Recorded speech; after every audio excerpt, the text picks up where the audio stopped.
今日陪你睇新聞，呢度係 Focal 新聞室，我係敏儀。大阪世博風光閉幕，76歲婦人184日全勤到訪，738日漫長等待結束，最後20名以色列人質獲釋。進軍數位入口 ，ChatGPT 整合第三方 APP。2025年大阪關西世博喺星期一正式畫下句號。主辦單位表示，喺為期184日嘅展期中，吸引咗大約2508萬人次造訪大阪市人工島夢洲會場，預計淨賺高達280億日元。呢一個係日本時隔20年再度舉辦世博，亦都係大阪從1970年以嚟再次舉辦世博，過程可以話係開低走高。本屆世博喺籌備期間，因為預算超支同埋工程延誤而飽受質疑。開幕前預售票嘅銷售未達預期，活動初期更加傳出有炸彈威脅、死亡個案同埋場館嘅衛生疑慮，導致外界一度對展覽嘅前景感到悲觀。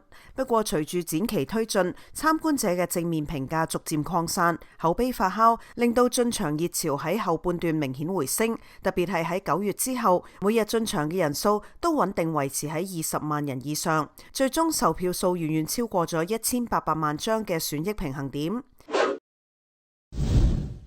喺呢一個2500萬人次當中，一名76歲嘅日本女士更加係創下全勤嘅紀錄，被昵稱為世博奶奶嘅山田愛美代。從2005年愛知世博起，就以全程入場聞名。之後喺2010年嘅上海世博以及2012年嘅南韓麗水世博達成同樣嘅紀錄。居住喺瀨戶市嘅山田愛美代，今年為咗再度達成全勤嘅目標，特地喺大阪租屋。過去184日以嚟，每日都造訪會場，冇一日缺席。隨住大阪世博落幕，世博奶奶已經將目光投向2030年喺沙地阿拉伯舉辦嘅利雅得世博。佢笑住咁話，希望到時候體力允許，仲能夠挑戰第5次嘅全勤。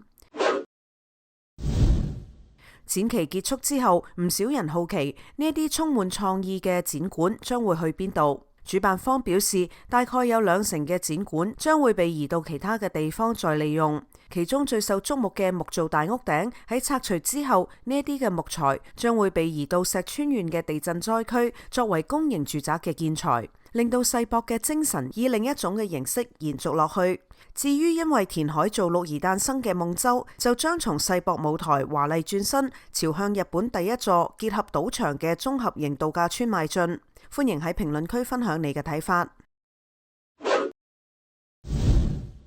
以色列同巴勒斯坦激進組織哈馬斯喺上個星期同意美國總統川普提出嘅20點和平計劃嘅第一階段，亦都就係雙方即刻全面停火並交換俘虜。根據協議，哈馬斯必須釋放幸存嘅20名以色列人質。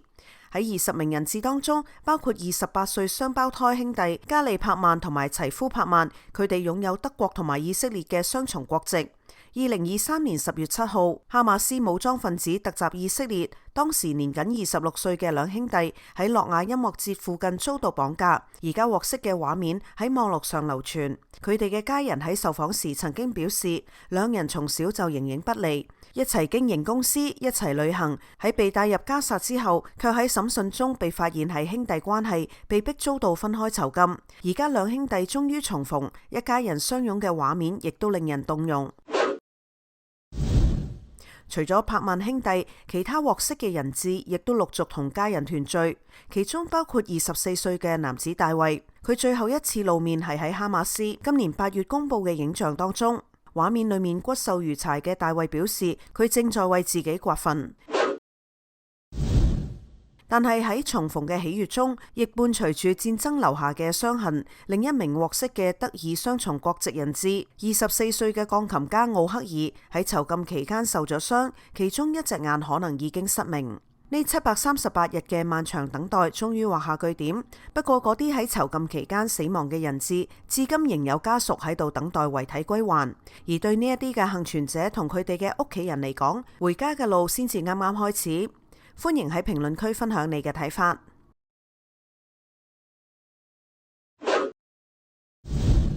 你係咪仲喺度用 ChatGPT 寫文案揾食譜呢？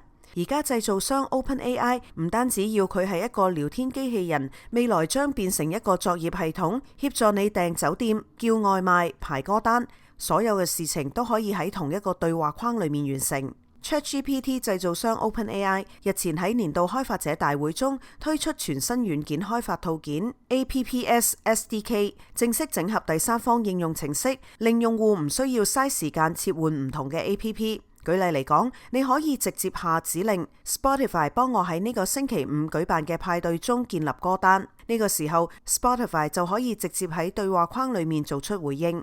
另外 ChatGPT 亦都會根據你嘅對話內容，主動建議適合嘅應用程式。好似係當你討論到買屋嘅時候， ChatGPT 就會自動啟動房地產平台 Zero， 俾你喺互動地圖上瀏覽符合預算嘅房屋。呢邊要注意嘅，仲唔係所有 APP 都有呢個功能。首輪合作嘅夥伴除咗 Spotify， 仲有 Zero、Booking.com、Canva、Expedia 等程式。再過冇幾耐 ，Uber、DoorDash、Target 等公司亦都將會加入。咁樣睇嚟 ，OpenAI 似乎要挑戰亞馬遜嘅 Alexa、Apple 嘅 Siri 或者係 Google 助理。但係分析認為 OpenAI 嘅野心遠不在此，更加似係喺度打造一個能夠取代瀏覽器嘅新平台。如果 ChatGPT 嘅應用程式數量同埋功能足夠豐富，未來嘅用戶可能就唔再需要 Chrome 或者係 Safari。而 OpenAI 亦確實有呢一個嘅本錢。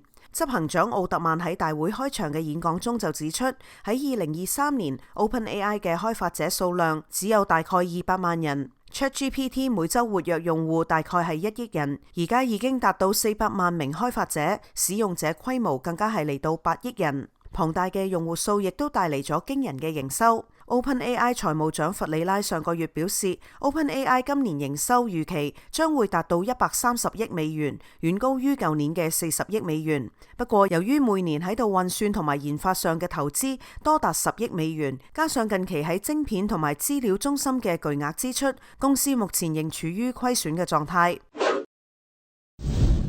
對外界而言 ，OpenAI 而家唔單止係一間嘅 AI 公司，更加似係一家平台建構者，正試圖改寫人同埋數位世界互動嘅方式。ChatGPT 團隊負責人特利亦都透露未來6個月嘅發展藍圖。佢表示：我哋從來唔係為咗打造一個聊天機器人而創造 ChatGPT， 我哋嘅目標係一位超級助手，只係過程中稍微偏離咗軌道。奧特曼亦都好有信心咁表示，有一日 OpenAI 將會非常具有獲利能力。我哋仲係處於投資同埋成長階段。今日嘅新聞就到呢一度，歡迎訂閱追蹤，並喺評論區分享你嘅睇法。Focal 新聞室陪你掌握新聞重點，我係敏儀，我哋下次見。